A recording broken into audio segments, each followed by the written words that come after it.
தயவு செஞ்சு இந்த மாதிரி படத்தை பாக்குறதுக்கு வேற ஏதாவது படங்கள் ஆதரிங்க அப்படின்னு சொல்லுவேன் நான். நல்லா இல்ல படத்துல வந்து பாத்தீங்கன்னா ஃபைட்ன்றது இருக்கு, ஆனா அது லாஜிக்கலா தான் இருக்கு. ஒரு பிச்சைக்காரா சண்டை போட தெரியாது, அவன் எப்படி சரி அடிப்பானோ அந்த மாதிரிதான் இருக்கு. ஓகே, படத்துல 2-3 பிளஸ் சொன்னா கூட ஊர்பட்ட மைனஸ் இருக்கிறதால அந்த பிளஸ் நம்ம மைண்டுக்கு வர மாட்டேங்குது. அந்த அளவுக்கு மைனஸ் படம் ஃபுல்லா சூழ்ந்திருக்கு. இந்த படம் என்னை பொறுத்த வரைக்கும் பயங்கரமான ஒரு மைனஸ். இது 3 மணி நேரம் எடுக்காம ஒரு 2 மணி நேரத்துல ட்ரிம் பண்ணிருந்தாங்க அப்படின்னாக்கா அப்ப நல்லா இருந்திருக்கும். தனுஷ் அவர்களை தேடுறாங்க அப்படின்னும் போது இன்டர்வலுக்கு முன்னாடி சீக்கிரமா தேடி அவர் தான் ட்விஸ்ட் அங்க ஏதாவது ஒரு டர்ன் வச்சுதான் நல்லா இருந்திருக்கும். தேடுறாங்க கிளைமேக்ஸ் வரைக்கும் தேடுறாங்க, முடியல. அந்த மாதிரி ரொம்ப ரொம்ப கஷ்டமா இருக்குது படம் பார்க்கறது. ரொம்ப லென்த், கொஞ்சம் நெஞ்ச லென்த் இல்ல, ஓவர் லென்த்தா தான் எடுத்திருக்காங்க. சொல்ல முடியாத அளவுக்கு அப்படி ஒரு லென்த். அதாவது போதும்டா அவரை தேடுறீங்களே, சரி அடுத்து வேற ஏதாவது சீனுக்கு போவீங்கடான்னு பார்த்தாக்கா தேடுறாங்க தேடிக்கிட்டே இருக்காங்க. படம் பாக்குற நம்மளே, அதாவது பாத்தீங்கன்னா ஒரு சின்ன குழந்தைய கேட்டா கூட இந்த சீன் இப்படி வச்சிருக்கலான்ற மாதிரி சொல்லும்.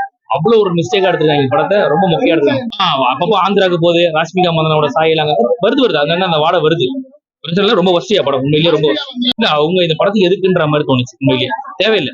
ஒரு பிச்சைக்காரன் வாழ்க்கை, பிச்சைக்காரன் கூட ஒரு பொண்ணு இருந்தே ஆகணுமா அப்படின்ற மாதிரி. ரெண்டாவது எல்லாரும் தான் வாழ்க்கையில கஷ்டப்படுறாங்க, எல்லாருக்கும் எங்கடா போச்சு ராஷ்மிகா மந்தனா இவருக்கு மட்டும் கிடைக்குது அப்படிங்கிற மாதிரி இருக்கு. அது ரொம்ப லாஜிக் மிஸ்டேக். கடைசியில பாத்தீங்கன்னா 4 பிச்சைக்காரங்கள இவரு ஒரு பிச்சைக்காரன், இன்னும் ஒரு பொண்ணு ஒரு பிச்சைக்காரன் வரும். அந்த பொண்ணு பாத்தீங்கன்னாக்கா கர்ப்பம் ஆயிடுது, அது எப்படின்னு நமக்கு தெரியாது. சரி பரவாயில்ல, அதெல்லாம் எடுத்தாங்கன்னாக்கா இன்னும் மண்டையை பிச்சு போனப்ப அதுக்கு ஒரு குழந்தை பிறகுது, அந்த குழந்தை ஏற்றி இவரு வளர்க்குறாரு. அதாவது நீங்க பாத்தீங்கன்னா ஒரு சீன் சொன்னா நீங்க டெப்டி கேட்கற நீங்களே கதைட்டு போயிருவீங்க. அந்த மாதிரி இருக்கு. திடீர்னு பாத்தீங்கன்னாக்கா கார்பரேட்டுக்கு ஒரு நாள் பிச்சை ஏறா அப்படிங்கிறாப்ல.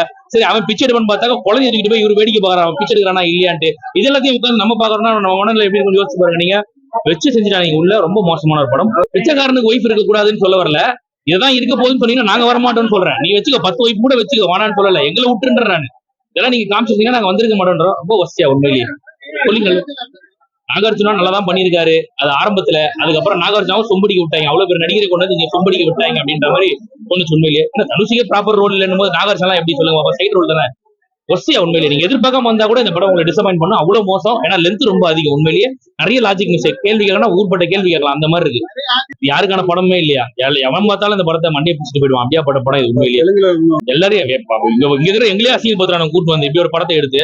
இதுல வர இதை விட நல்ல நல்ல படங்கள் வரும், அதெல்லாம் பாக்கணும். ஏன்னா தேவலாம் இதுல வந்து மாட்டேன்னு தெரியல, நிறைய கஷ்டமா இருக்கு. ரொம்ப மோசமா இருக்கே படம். Very disappointed. ஃபர்ஸ்ட் ஹாஃப் மொக்கை, செகண்ட் ஹாஃபும் மொக்கை.